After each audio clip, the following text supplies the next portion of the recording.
what's going on, everybody? It's Sam from Computer TV, and so glad you are joining us because today I'm going to tell you all about this GE point-and-shoot digital camera. This is the A950, and if you're going on a trip this summer, you are not going to want to leave home without a digital camera. And this camera takes fantastic quality pictures. Actually, it's a 9.1 megapixel camera, and it's got a lot of really cool features. Okay, so let me tell you more about it. First of all, it has a 5x optical zoom and a 5x digital, a 6.3 to 31.5 millimeter lens. You have a 2.5-inch LCD screen along with 24 megs of internal memory. Now, that is not enough to store all your photos and all your movies on here. Trust me. So you want to go out and get an SD or an SDHC card. All right, you also have ISO capabilities up to 1600 if you're shooting in low light, movie mode, which is great, and now you have a lot of cool effects like face detection, blink detection, smile detection, image stabilization, and red eye removal, okay? All without hooking up to a PC. All those features are built right into the digital camera. Now, this camera is not rechargeable. It takes 2 AA batteries, so before you go out and get on your way, make sure you have an extra pair of AA batteries on you. Okay, let's do our tour. So, up top right here, you'll see the power button. We're just going to power on. There you go. And next to the power button, this right here is your shutter release, and then right here you have your mode selection wheel, okay? Turning over, you'll see again you have your 2.5-inch LCD screen. I was taking a lot of pictures earlier, so my internal memory is full, but I'll show you some of the pictures I took later. You have your wide and your tight right here. You have a dedicated button right here for face detection, which is great. Now, along this wheel, you have up top exposure, macro mode, self-timer, flash, and your OK function button in the middle. You have your menu right here, and on the other side, you have your trash. Now, turning on to the side, right here you see your AV out and your mini USB plug, and this is how you charge your camera by hooking it up to your PC, or you can also hook it up to your TV and view all your pictures and your movies on the big screen. Now, underneath the camera right here, open up this latch like so, and just store your 2 AA's in here, and right here you can have your SD or your SDHC card.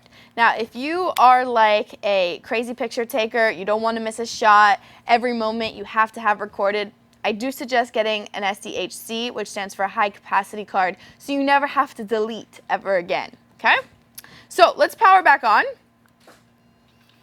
Okay. And you'll see my memory is full. So I'm going to switch over to playback mode. Okay, here are some of my photos that I took, and I'm going to go over to the delete button. I'm going to free up some space. Let's delete one more. There's producer Dan. Okay, so now I have more space. So let's get on to the other features we have, starting with this feature right now. This is auto mode. So when you're in auto mode, you don't have to do any of the work. The camera's going to do most of the work for you. Now, if you hit function, you'll see you have very few controls that you can choose from. You can set the quality, and you can set the picture size, and that's it. So, like I said, auto mode, the camera's going to do the work for you. Okay? So let's get out of auto mode. Let's go into our next mode, scrolling along, which is manual mode. Now, when you're in manual mode, you have more control over your photos, and again, just hit the function button, and you'll see you can set your white balance, your color effects if you want to have black and white photos or sepia, your image size, your image quality, your ISO, and we're back over to lighting effects and white balance. Okay, so let's check out another selection on our mode dial. Let's go into auto scene mode. Auto scene mode, as you can see as I move the camera, can you see?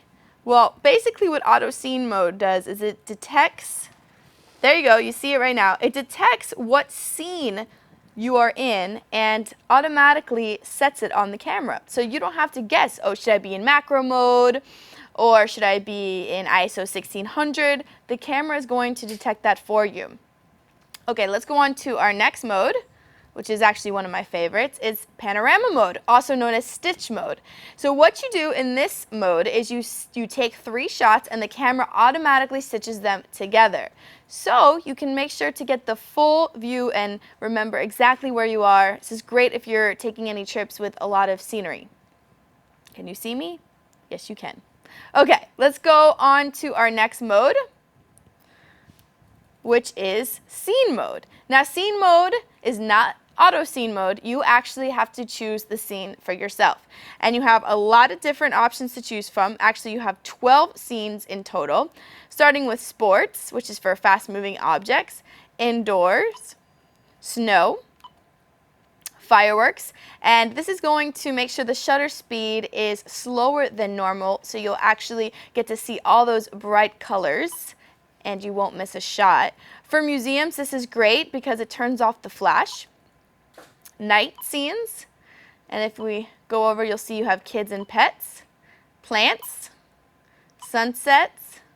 All right, as you can see, a lot of different options here to choose from, even leaf mode. Oh, what do you know? Okay, so let's get out of scene mode and go into image stabilization. Now, if you have a tendency to shake your hands a lot, I highly suggest you shoot in image stabilization. It's going to make sure that your pictures do not come out blurry, because who wants that? And last but not least, our last mode of the day is movie mode. And when you're in movie mode, if you hit function, you'll see you have 2 size options, 640 by 480 at 15 frames per second or 30 frames per second, or 320 by 240.